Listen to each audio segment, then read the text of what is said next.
An elderly man collapsed in the pouring rain. Everyone walked past him. Everyone except 19-year-old Zara Williams. Without hesitation, she ran to help. She gave him her jacket, her umbrella, her only meal of the day, even her last $8 for a taxi home. Zara had no idea who she'd just helped. For 3 weeks, nothing happened. She went back to her struggling life, counting coins for bus fare, choosing between rent and food, walking miles to work in the rain. Then everything changed. A letter arrived. An impossible opportunity. A chance to transform not just her life, but her entire community. But when she discovered the truth about that stranger's identity, she couldn't believe it. The connection was so shocking, so unbelievable, that she almost threw the letter away. This is the story of what happened next. Most people would have given up by now. But Zara had something that kept her going. 6 a.m. The alarm screamed from her phone, but Zara was already awake. She'd been staring at the ceiling for hours, doing math in her head. Rent was due in 2 days. She was exactly $200 short. Her studio apartment in East Oakland wasn't much. Peeling paint on the walls, a mattress on the floor, a mini fridge that hummed too loud and barely kept milk cold. But it was hers. The first place she'd ever lived alone after her parents died in that car crash 2 years ago. Zara rolled out of bed and opened the mini fridge. 1 slice of bread left, half a jar of peanut butter. She made her breakfast and packed the other half for lunch. That was it, until her paycheck tomorrow. She counted the coins on her dresser. Enough for the bus to work, but not back. She'd have to walk home again. At 19, Zara was already exhausted by life. 2 part-time jobs just to survive. Morning shifts at Murphy's Diner on Telegraph Avenue.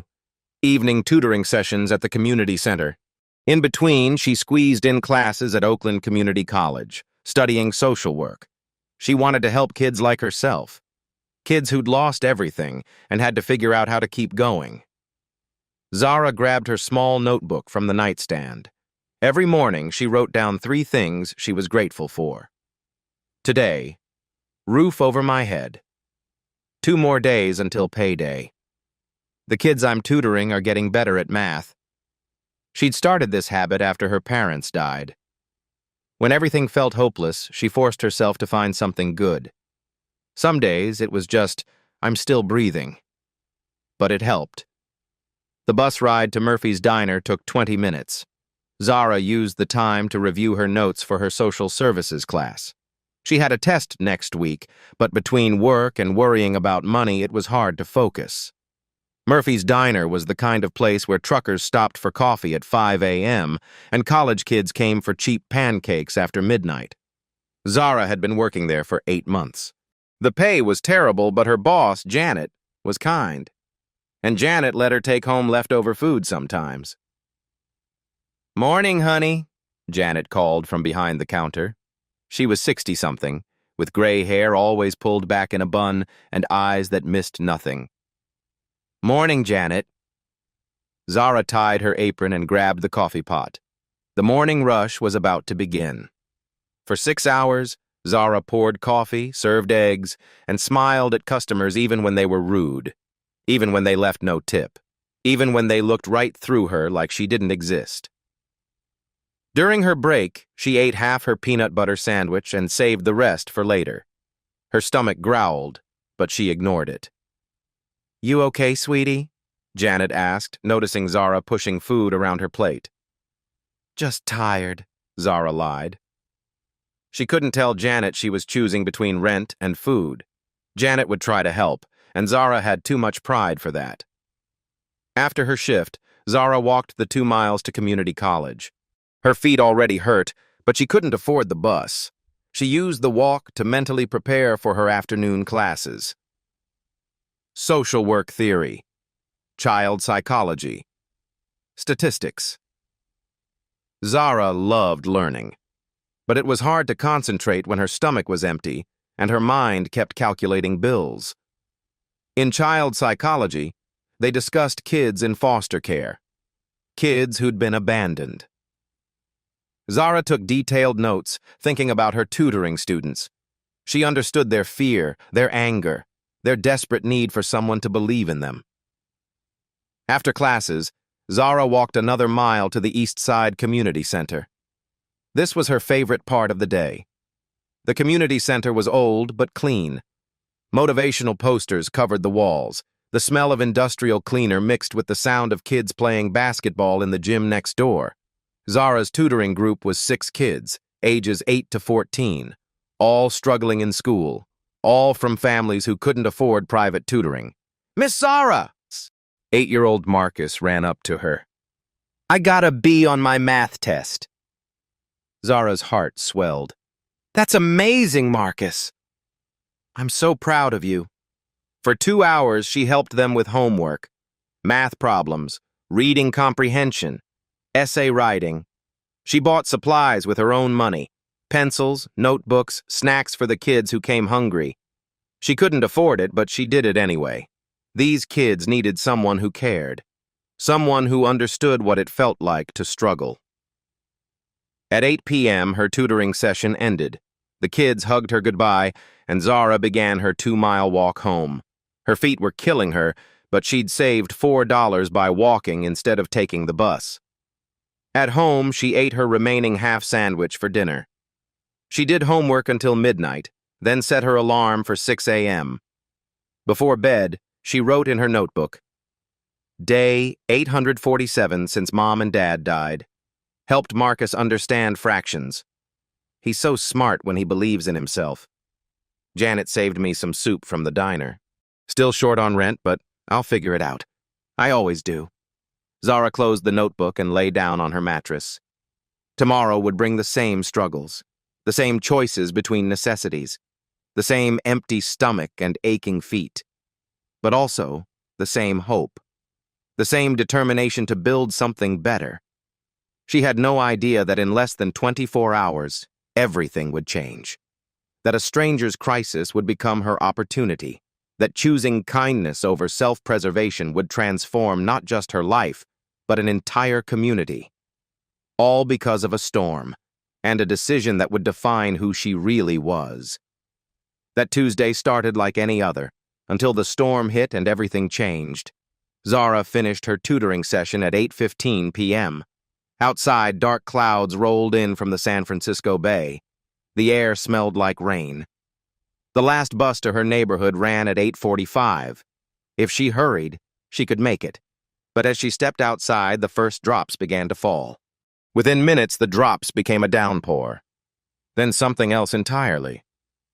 Zara had lived in Oakland her whole life, but she'd never seen rain like this. It hammered the sidewalk like bullets. The wind whipped her hair and made it impossible to see. She ran toward the bus stop, backpack clutched against her chest. Her shoes were already soaked through. At the bus stop, a small crowd huddled under the shelter. The electronic sign was blank. "Excuse me," Zara asked an older woman. "Are the buses still running?" The woman shook her head. "They've suspended service." Flooding on Telegraph Avenue. Nobody's getting home without a car. Zara's stomach dropped. She checked her phone. $8.50.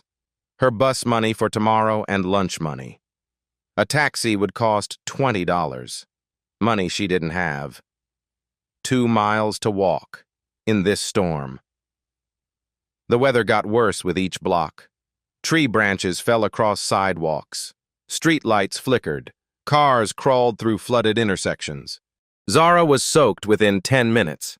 Her backpack felt like it weighed 50 pounds. Every step squelched in waterlogged shoes.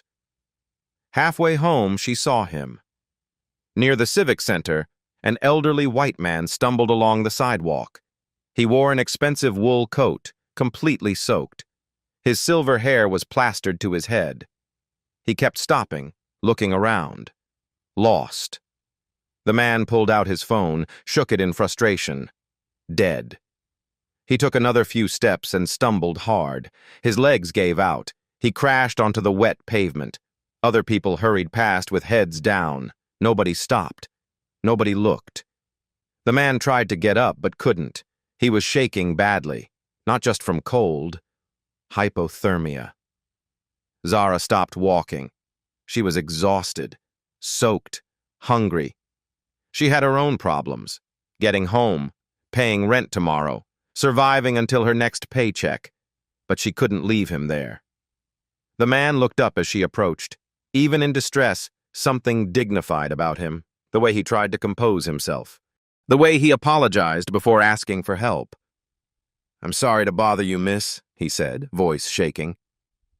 "I think I'm lost. My phone is dead." Up close, she could see he was probably 70. His expensive coat suggested money, but right now he looked vulnerable, scared. His lips had a bluish tint. "Where are you trying to go?" Zara asked. "I was walking from the office," he said, looking confused. "The building with the flag. But I can't remember which direction. They were near several government buildings, City Hall, the courthouse, federal offices. He probably worked in one and got disoriented." "Sir, you need to get out of this weather," she said. "You're showing signs of hypothermia." He nodded weakly. "I know. I don't know how to get home." That's when Zara made her decision. She looked at the elderly man shivering on the ground, then on her phone, showing $8.50. Her survival money. Her tomorrow's money. The rain was getting worse. Emergency sirens wailed in the distance. This storm was dangerous. She thought about her parents, how they'd raised her to help people who needed help, how she'd want someone to help her if she were lost and scared. Most people would have walked away, would have said they had their own problems. But Zara wasn't like most people. She knelt beside the stranger and helped him to his feet. "Come on," she said. "Let's get you home." She had no idea this moment would change everything. That the man she was about to help wasn't just any lost stranger. That her act of kindness would set in motion events that would transform her entire life.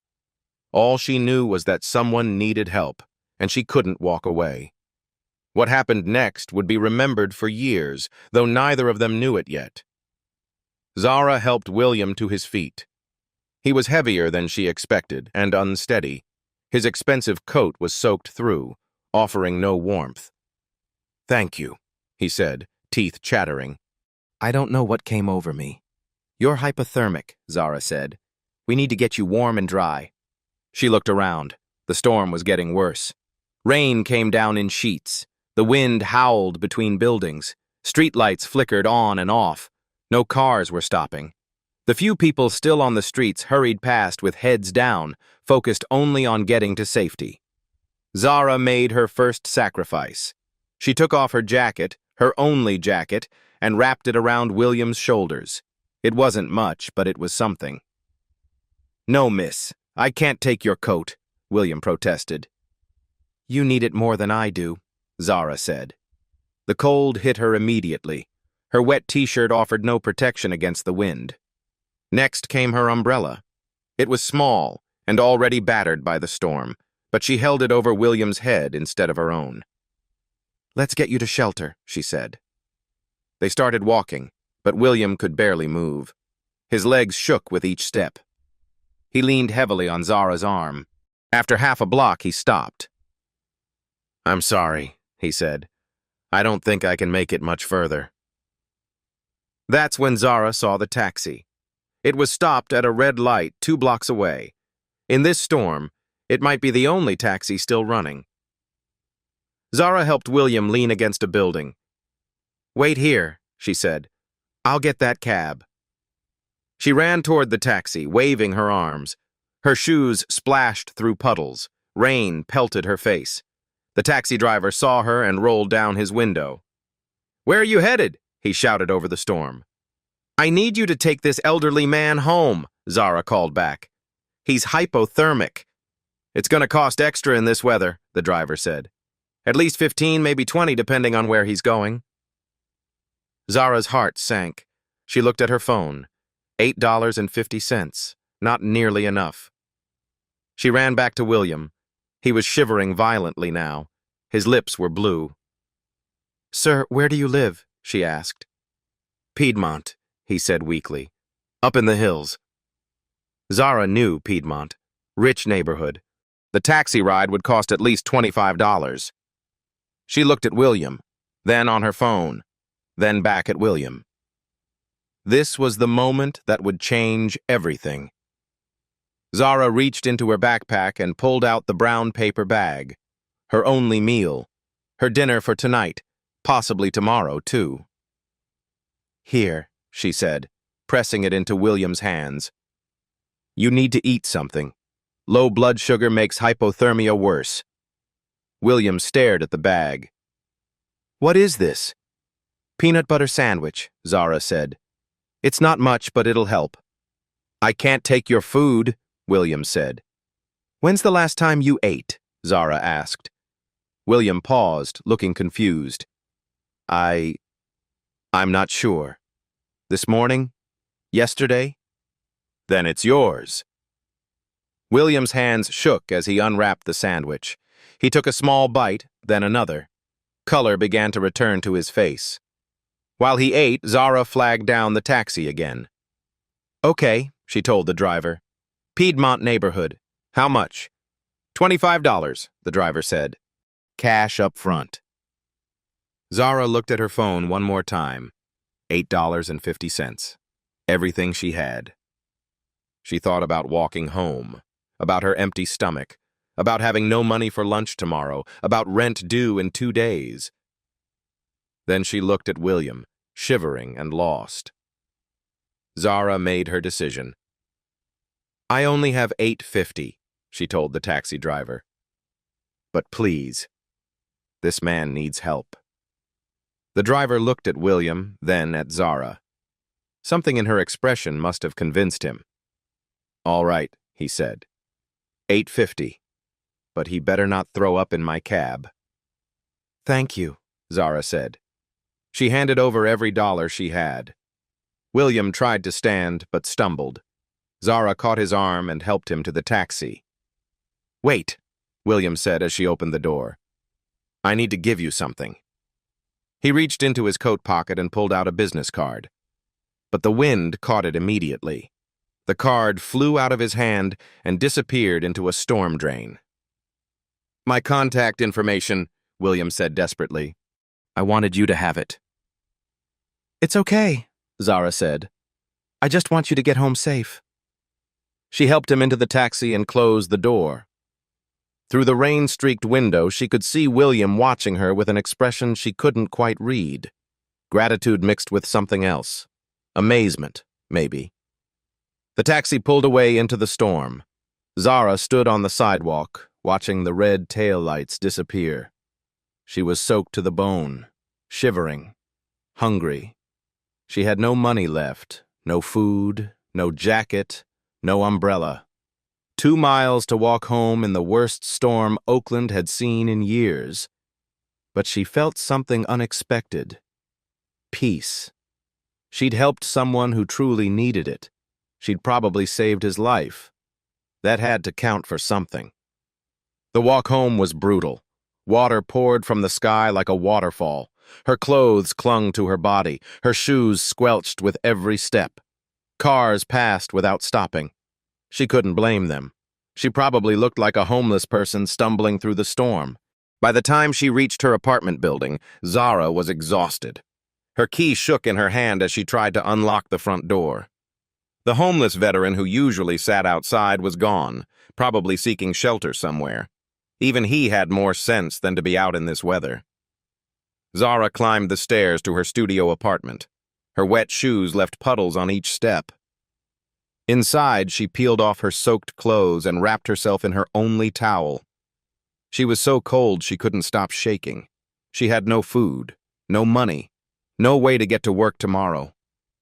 But as she sat on her mattress, looking out at the storm, Zara didn't regret her decision. She reached for her notebook and began to write. Day 847. Helped an elderly man in the worst storm I've ever seen. He was lost and scared and might have died from hypothermia. I gave him my jacket, my umbrella, my food, and my last $8 for a taxi home. I hope he made it safely. Sometimes being kind is the only thing that makes sense, even when it costs everything you have. She closed the notebook and lay down on her mattress. Outside, the storm raged on. Thunder shook the windows. Lightning lit up the sky.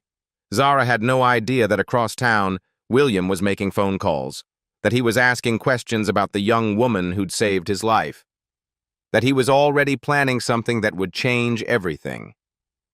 All she knew was that she'd done the right thing, and sometimes that's enough. She had no idea that across town, William was making a phone call that would change everything. Zara woke up Wednesday morning to her alarm. 6 a.m. Her stomach was cramped from hunger. She'd given away her dinner 18 hours ago. She sat up and immediately felt dizzy. When had she last eaten? Yesterday's half sandwich at lunch. The storm had passed, but her problems remained. No money for breakfast, no money for the bus, no money for lunch. The walk to Murphy's diner took 45 minutes. Her legs felt weak. Her stomach growled audibly. She arrived 20 minutes early, exhausted and pale. "Jesus, Zara," Janet said, "you look terrible. Are you sick?" "Just tired," Zara lied. Janet studied her face. "When's the last time you ate?" "Yesterday." "Sit down," Janet ordered. "I'm making you breakfast." "I can't pay for it," Zara admitted quietly. "Did I ask you to pay?" Janet cracked eggs on the grill. "You think I don't notice when one of my girls is struggling?" 15 minutes later, Zara ate scrambled eggs, toast, and bacon. The food hit her empty stomach like medicine. Color returned to her cheeks. "Better?" Janet asked. Zara nodded, fighting back tears. "Thank you. If you're having money problems, you need to tell someone." There's no shame in needing help. Zara wanted to explain about the elderly man, about giving away her last $8, but how could she make Janet understand? "I'll be okay," she said instead. Her morning shift was busy. People talked about the storm of the century. Zara poured coffee and served pancakes, trying not to think about her empty bank account. During her break, she walked the mile to community college. No money for the bus. Her afternoon classes were a blur. She took notes but couldn't concentrate. Her mind kept drifting to William. Had he made it home safely? After classes, she walked to the community center. Her legs ached. "Miss Zara!" Marcus ran up to her. "Did you see the storm last night?" "I saw it," Zara managed to smile. For 2 hours, she helped kids with homework. She bought them snacks with the $5 bill Janet had slipped her for lunch. At 8 p.m., she began her walk home, 2 miles in wet shoes.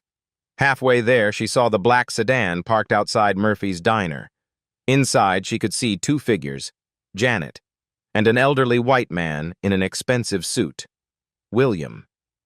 Her heart raced. He'd found her. She watched William hand Janet an envelope. Janet shook her head, but William insisted. Then they both looked toward the window, toward her. William smiled and waved.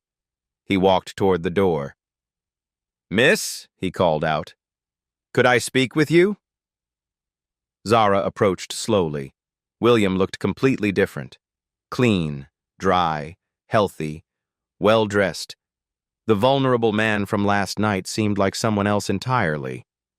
"I wanted to thank you," he said. "What you did last night, I don't know how to repay you." "You don't need to repay me," Zara said. "I'm just glad you're okay." William reached into his jacket and pulled out a thick envelope. "This is for you. For your college tuition." Zara stared at the envelope. It was thick, heavy.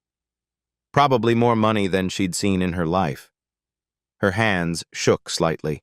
She thought about her rent, due tomorrow, about walking to work every day, about choosing between food and bus fare. "I can't accept this," she said quietly. William looked shocked.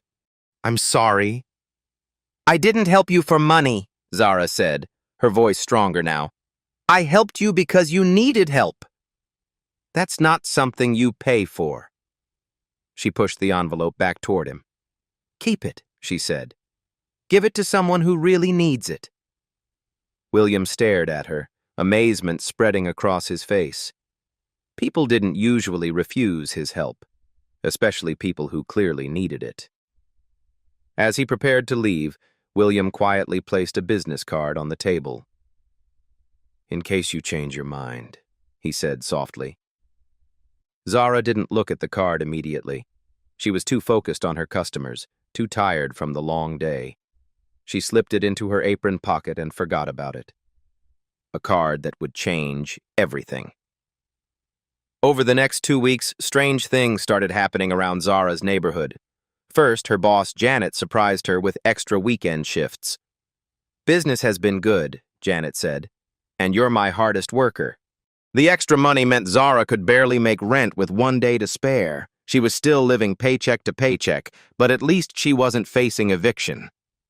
Then came the neighborhood improvements. Zara first noticed it walking to the community center.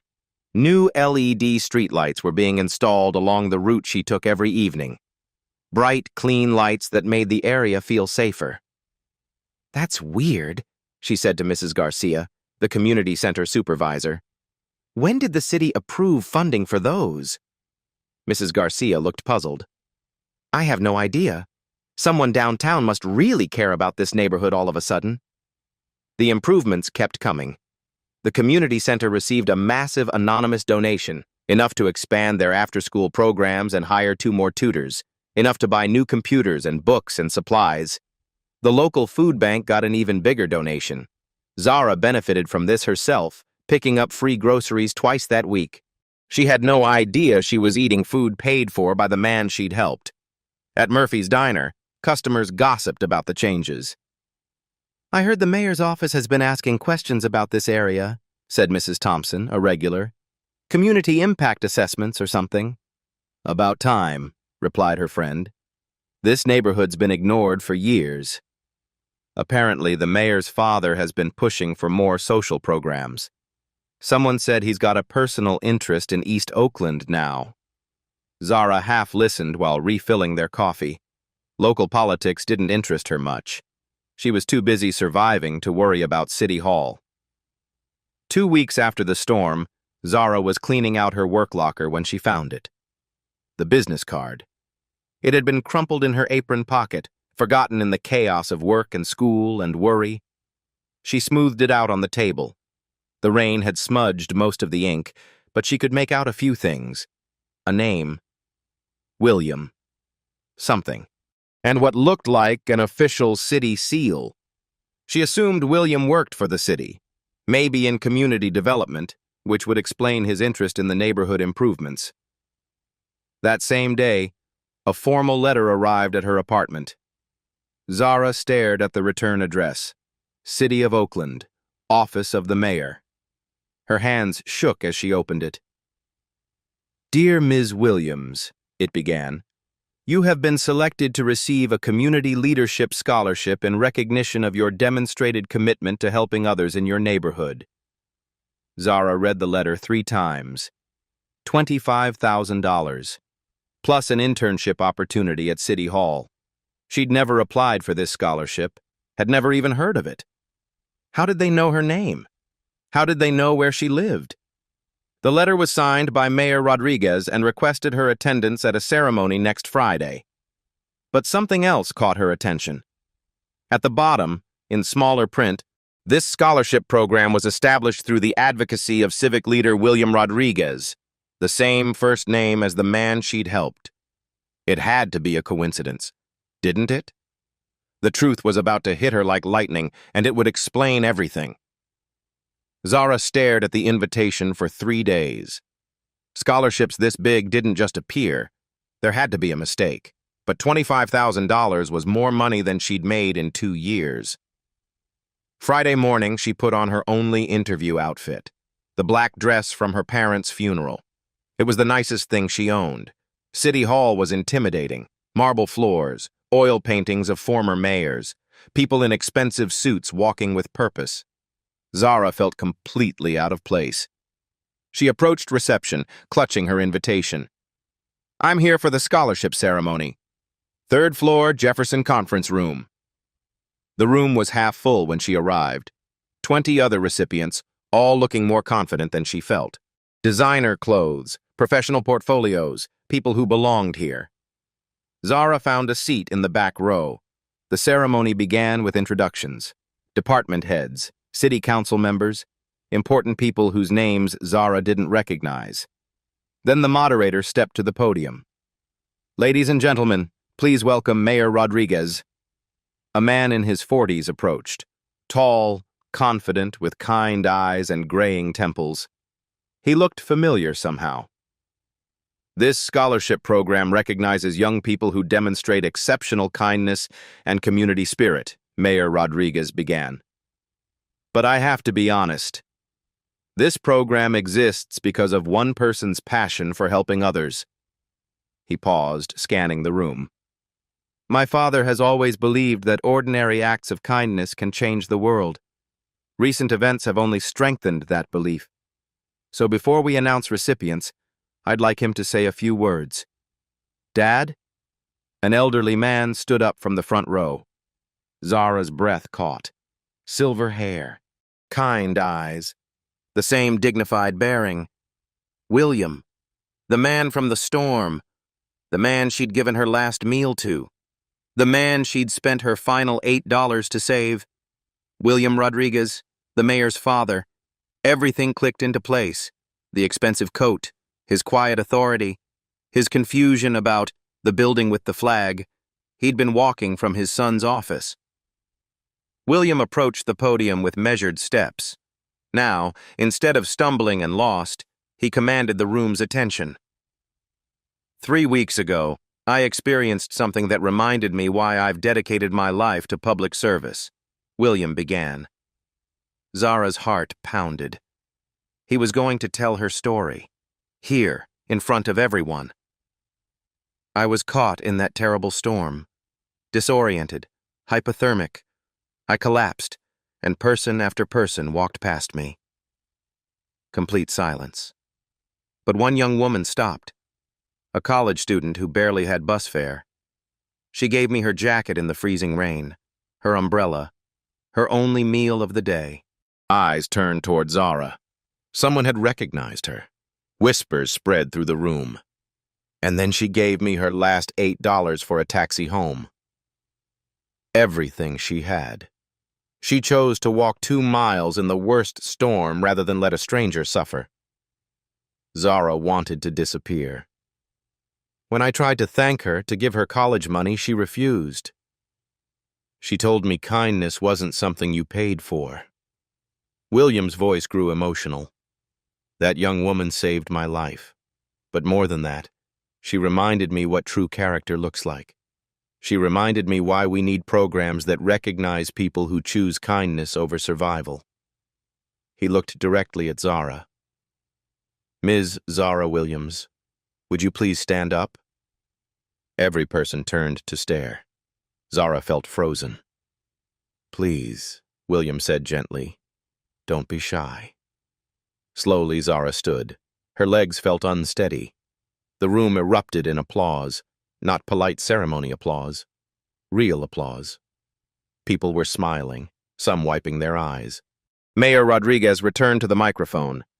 "Ms. Williams, my father has told me your story at least a dozen times. About your selflessness, your character, your refusal to accept anything in return." Zara's mind was spinning. The neighborhood improvements, the food bank donations, the community center funding. It all made sense now. "This scholarship program was created specifically because of what you showed my father that night. That there are still people who choose to help others even when it costs them everything." William approached her row. "Ms. Williams, would you join me up here?" Zara walked to the front on shaking legs. The applause continued. People were standing. William took her hand. "Thank you," he said quietly, "for reminding an old man what goodness looks like." Zara found her voice. I had no idea who you were. William smiled. That's exactly why this matters so much. Mayor Rodriguez stepped forward. Ms. Williams, it's my honor to offer you not just a scholarship, but an opportunity that could change your life forever. Zara looked at William, then at his son, then at the room full of people applauding her simple act of kindness. 3 weeks ago, she'd given away her last meal to help a stranger. Now that stranger was about to change her entire world. But the scholarship was just the beginning of what William had in mind. After the ceremony, William and Mayor Rodriguez asked Zara to join them in a private conference room. The walls were lined with books and official portraits. A mahogany table dominated the center. Zara felt overwhelmed. 20 minutes ago, she thought she was attending a simple scholarship ceremony. Now she was sitting across from the mayor and his father, who happened to be the man whose life she'd saved. Ms. Williams, Mayor Rodriguez began, what my father told you about the scholarship is true, but we'd like to offer you something much bigger. He slid a folder across the table. Official city letterhead. Her name typed at the top. We want you to lead a new citywide initiative, the Community Connector Program. It's based on exactly what you demonstrated that night, connecting people through acts of everyday kindness. Zara opened the folder. Her hands shook slightly as she read. Full college scholarship through graduate school, she read aloud. $80,000 in total education funding. William nodded. That's just the beginning. Paid position as Community Connector Director, she continued reading. $45,000 annual salary, full benefits package. Mayor Rodriguez leaned forward. Zara, we've been looking for someone to head this program for months. After what my father told me about you, we realized we weren't looking for credentials. We were looking for character.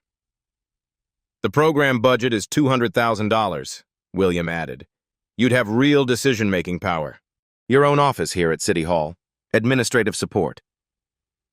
Zara stared at the papers. The numbers seemed impossible. 6 months ago, she was choosing between rent and food. Now they were offering her more money than she'd ever imagined. I don't understand, she said quietly. Why me?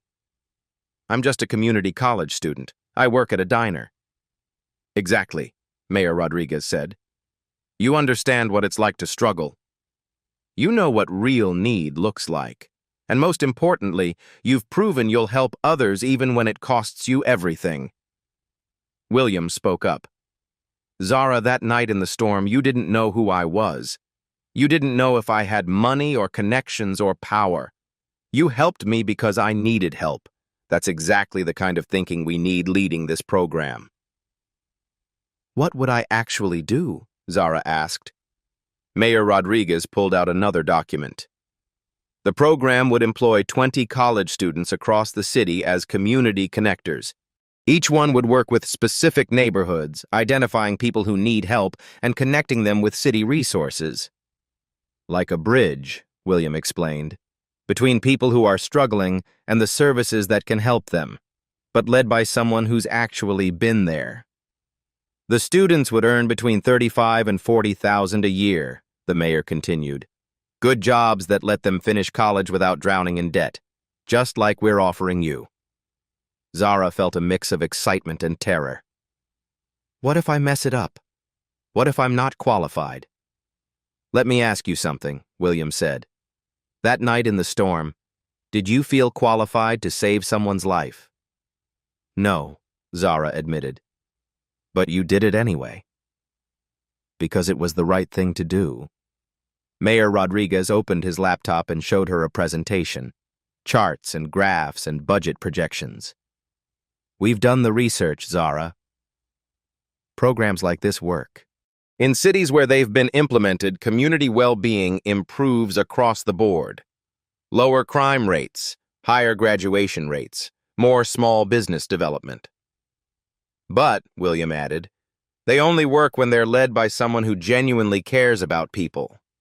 Someone who understands that helping others isn't a job, it's a calling. Zara read through the job description. I'd report directly to the mayor's office? Yes. This isn't some low-level position where you get ignored. You'd have direct access to city leadership. Your recommendations would actually be implemented. The offer was overwhelming, life-changing. Everything she'd ever wanted and more than she'd dared to dream. But doubt crept in. What if people find out I'm just some girl from East Oakland who gave away her lunch? What if they don't respect me? William reached across the table and took her hand. Zara, I've spent 40 years in public service. I've worked with senators and governors and business leaders. Do you know what I've learned? She shook her head. The people who make the biggest difference are never the ones who look most qualified on paper. They're the ones who care enough to act when it matters. Mayor Rodriguez added, We're not asking you to be someone you're not. We're asking you to be exactly who you already are, the person who stops to help strangers in storms. There's one more thing, William said. He reached into his jacket and pulled out an envelope. That $1,000 I tried to give you at the diner? Consider it your signing bonus. You earned it that night in the rain. Zara looked at the envelope, then at the contract, then at the two men who were offering to transform her life. When would I start? She asked. 2 weeks, Mayor Rodriguez said. That gives you time to finish the semester. We'll arrange for you to move to a better apartment, something closer to City Hall. What about Murphy's Diner? I can't just abandon Janet. William smiled. We've already spoken with Janet. She's incredibly proud of you. Says she always knew you were destined for something special. Zara thought about her tiny studio apartment, her long walks to work, her empty refrigerator, and her constant worry about money. Then she thought about the kids she tutored, about all the other kids in neighborhoods like hers who needed someone to believe in them. This program, she said slowly, we'd really be helping people, making a difference? That's the whole point, Mayor Rodriguez said. To take what you did that night, choosing kindness over self-preservation, and scale it citywide. 20 other students would have jobs like this? To start. If the program succeeds, we'll expand it. Zara looked at William. That night, when I gave you my food and my money, I never thought it would lead to anything like this. Neither did I, William said. But that's how kindness works. You never know where it will take you. Zara picked up the pen. Where do I sign? 6 months later, the changes were impossible to ignore. Zara's morning routine looked completely different. Instead of counting coins for bus fare, she drove her modest Honda to City Hall. Instead of her cramped studio, she lived in a comfortable one-bedroom downtown. But the biggest change was her confidence. She sat in her 4th-floor office, leading a team meeting with city department heads. The same girl who felt invisible at Murphy's Diner was now presenting reports to the mayor. Community Connector statistics for March, Zara said, clicking through slides. 23 college students are employed across Oakland.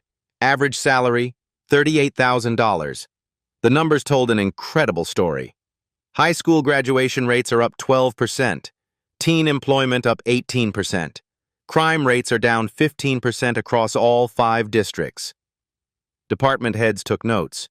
6 months ago, these people wouldn't have known her name. Now they implemented her recommendations. The real changes were happening on the streets. Marcus, her former tutoring student, ran up during her weekly neighborhood visit. Miss Zara, my mom got that hospital job. The Community Connector helped with her application? Yeah, and my sister got into college prep. This was happening citywide.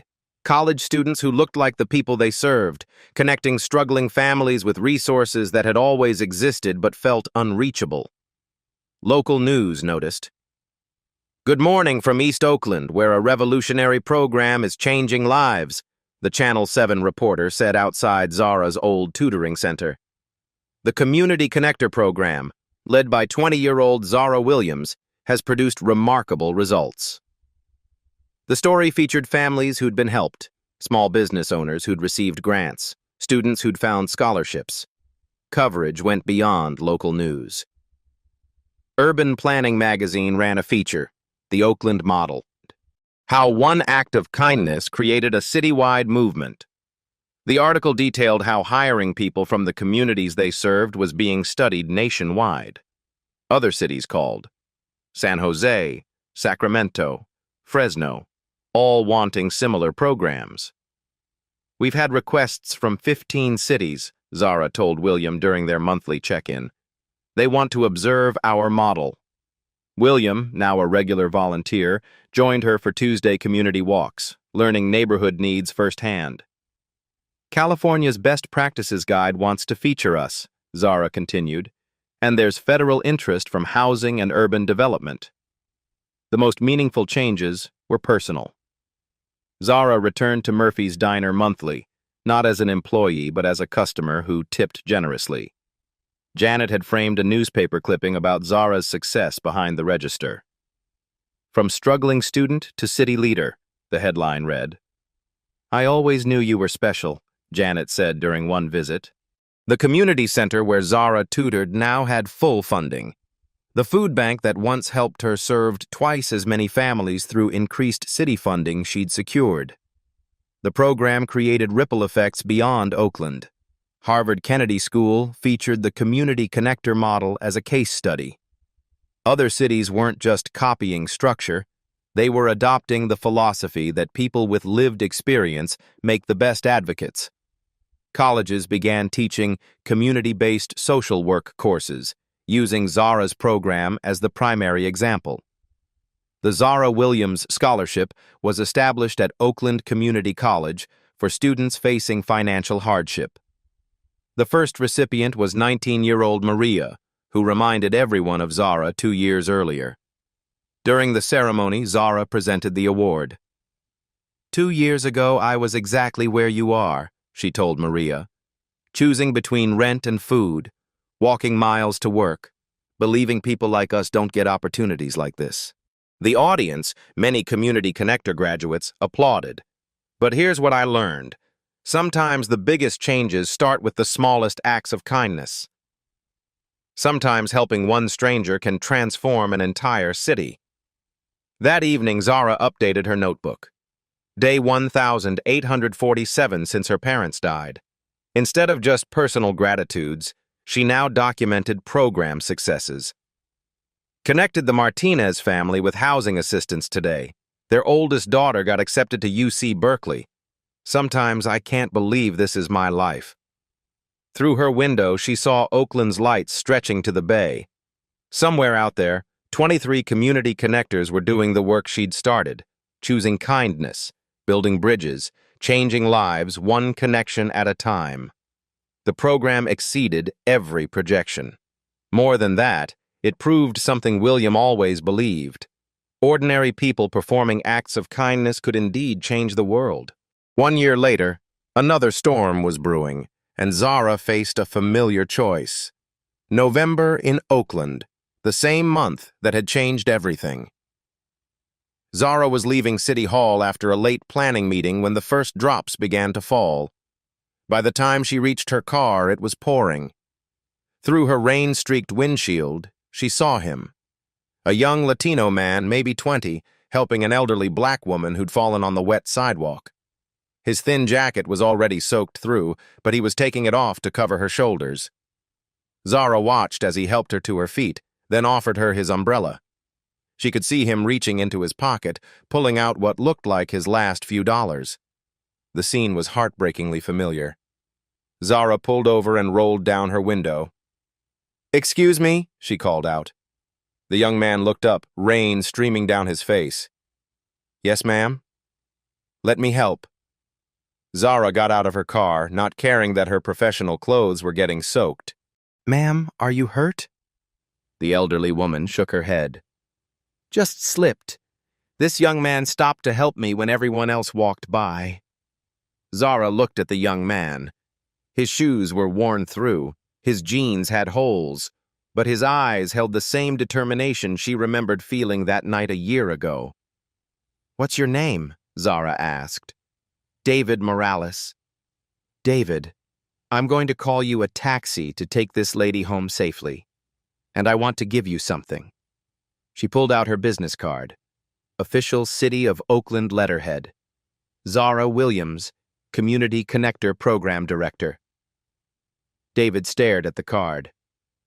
I can't accept charity, ma'am. The same words she'd once said to William. It's not charity, Zara said, echoing what William had told her. Next week, there might be an opportunity at City Hall for someone with your heart. As they waited for the taxi, Zara learned David's story. Community college student, working 2 jobs, sending money home to help his mother, walking to save bus fare, exactly where she'd been a year ago. Just then, a familiar voice called out from behind them. Looks familiar. William appeared, now 72, carrying an umbrella and wearing a knowing smile. He'd been volunteering late at City Hall and had witnessed the scene. David Morales, meet William Rodriguez, Zara said. He's the reason I have the job that's about to change your life. William shook David's hand. Young man, do you know what you just did? Helped someone who needed help, David said simply. Exactly, William smiled. And sometimes that's all it takes. The taxi arrived. As they helped the elderly woman inside, she pressed something into David's hand. Judge Patterson, she said, introducing herself. Retired Superior Court. I'll be expecting to hear great things about you, young man. David stared after the taxi, then at the business card, then at Zara and William. Does this kind of thing happen often? He asked. Zara and William exchanged glances. More often than you'd think, Zara said. The circle completes itself sometimes. A week later, David Morales interviewed for the Community Connector Program. Judge Patterson had already called with a recommendation. That night, Zara wrote in her notebook, Day 1212, found our next community connector. The circle continues. Sometimes kindness creates its own weather system. Zara's story isn't unique because she helped a stranger. It's unique because she chose kindness when it cost her everything she had. That choice created ripples that are still spreading through Oakland today. 23 college students with good jobs, thousands of families connected to resources they never knew existed, an entire city that now believes in the power of everyday heroes. But here's the truth. You don't need to meet the mayor's father to change a life. The cashier is having a rough day. The neighbor is struggling with groceries. The stranger who looks lost and scared. They're all waiting for someone to choose kindness over convenience. Zara gave away her last meal because she believed helping others mattered more than her own comfort. That single decision transformed not just her life, but an entire community. So here's my question for you. When your moment comes, and it will come, what will you choose? If this story reminded you that small acts can create big changes, hit that like button. Share it with someone who needs to remember their kindness matters. And subscribe for more stories that prove ordinary people can do extraordinary things. Because somewhere right now, someone is making the same choice Zara made in that storm. What would you choose? At Black Voices Uncut, we don't polish away the pain or water down the message. We tell it like it is because the truth deserves nothing less. If today's story spoke to you, click like, join the conversation in the comments, and subscribe so you'll be here for the next Uncut Voice.